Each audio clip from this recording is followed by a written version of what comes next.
Story है miss crow and fox की। तो चलिए शुरू करते हैं। Hello dear students, welcome back to our channel Excellent Living. तो आप सभी जानते हैं कि इंग्लिश एक इंटरनेशनल लैंग्वेज है और सभी को आनी चाहिए। तो चलिए हम शुरू करते हैं।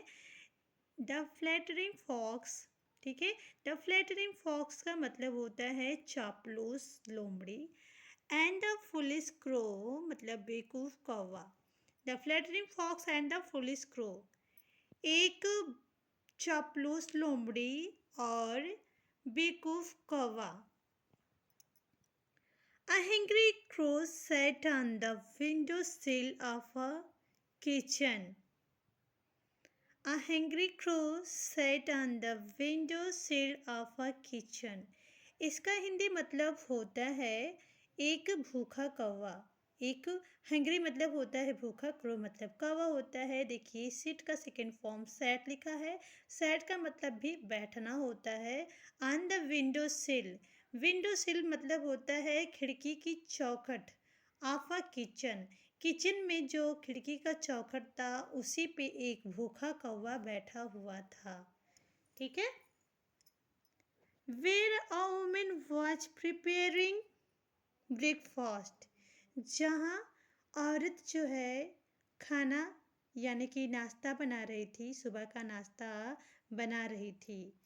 Where a woman was preparing breakfast. As soon as the woman left, the crow swooped in. ठीक है। As soon as the woman left, the crow swooped in. इसका मतलब होता है जल्दी ही औरत के दाहिने से कौवा झपटा, औरत के दाहिने कौवा झपटा। एंड स्नेच्ड, इन स्नेच्ड मतलब होता है छीनना। अ पीस ऑफ चीज, उसने जो है पनीर को छीन लिया, पनीर को ले लिया, ठीक है। She then flew, she then flew to a nearby forest. She then flew to a nearby forest. देखिए इसका मतलब होता है फ्लेव। देखिए फ्लेव का मतलब होता है उड़ना। Near by forest, near by का मतलब होता है नज़दीक, फॉरेस्ट का मतलब होता है जंगल। शी देन मतलब होता है तब, तभी वह जंगल में, नज़दीकी जंगल में उड़कर चली गई। She then flew to a nearby forest and past, past का मतलब होता है बैठना। पस्ट ऑन अ ट्री, और वह पेड़ पे जाकर बैठ गई, और वह पेड़ पे जाकर बैठ गई। विद द चीज इन हर, विद द चीज इन हर बीक, ठीक है। पनीर को अपनी चोंच में लेके वो पेड़ पे जाकर बैठ गई।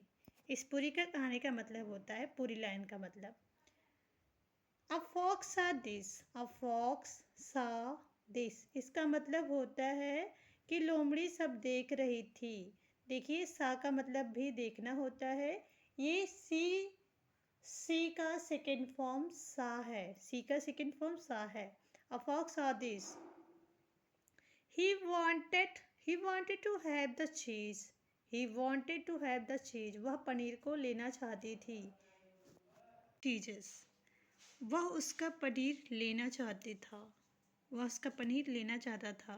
So he came up with a plan. तो उसके दिमाग में एक विचार आया। So he came with a plan. तो उसके दिमाग में एक विचार आया। Good morning, Miss Crow, said the fox. Good morning, Miss Crow, said the fox. लोमड़ी ने बोला सुप्रभात मिस श्रीमती कौवा। But the crow took no notice. But the crow took no notice. लेकिन कौवे ने ध्यान नहीं दिया। बट का मतलब लेकिन होता है, टूक नो नोटिस, टूक मतलब होता है देना, नोटिस मतलब होता है ध्यान, लेकिन कौवे ने ध्यान नहीं दिया। The clever fox decided to flatter the crow. A clever fox decided to flatter the crow. Clever मतलब चालाक होता है, डिसाइडेड मतलब होता है निर्णय लेना, फ्लैटर मतलब होता है चापलूस। चालाक लोमड़ी ने निर्णय लिया कि वह कौवे की चापलूसी करेगी। चालाक लोमड़ी ने निर्णय लिया कि वह कौवे की चापलूसी करेगी। He said, "You look charming today." He said, "You look charming today." उसने कहा कि तुम आज प्यारी दिख रही हो। चार्मिंग का मतलब होता है प्यारी, लुक मतलब होता है दिखना। Again the crow did not reply. Again the crow did not reply. Again मतलब दोबारा, crow did not reply मतलब दोबारा कौवे ने उत्तर नहीं दिया। दोबारा कौवे ने उत्तर नहीं दिया। The fox flattered the crow some more.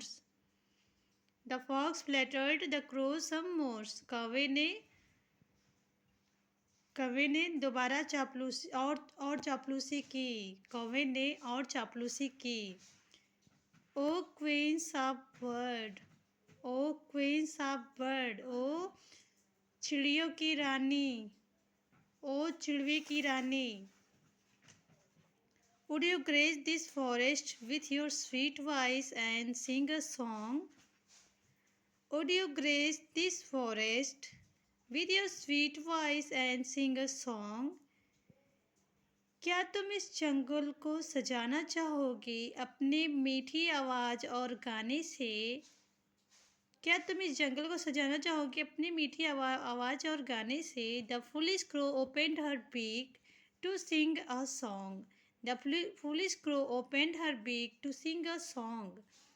बेवकूफ़ कौवे ने अपने ओपेंड मतलब होता है खोलना। बेवकूफ़ कौवे ने खोला अपने चोंच को गाना गाने के लिए। बट मतलब लेकिन होता है, अलास मतलब होता है गंवाना। The cheese fell on the ground. Fail का मतलब होता है गिरना, ग्राउंड का मतलब ज़मीन होता है। पनीर नीचे गिर गया। And the fox sprinted away with it. Sprinted मतलब होता है तेज़ी से भागना, अवे विथ इट मतलब इसे लेके। The cheese fell on the ground and the fox sprinted away with it. पनीर नीचे गिर गया ज़मीन पर और लोमड़ी उसे लेके भाग गए। तो डियर स्टूडेंट्स, अगर स्टोरी अच्छी लगी हो तो लाइक शेयर सब्सक्राइब करें। जय हिंद, जय भारत।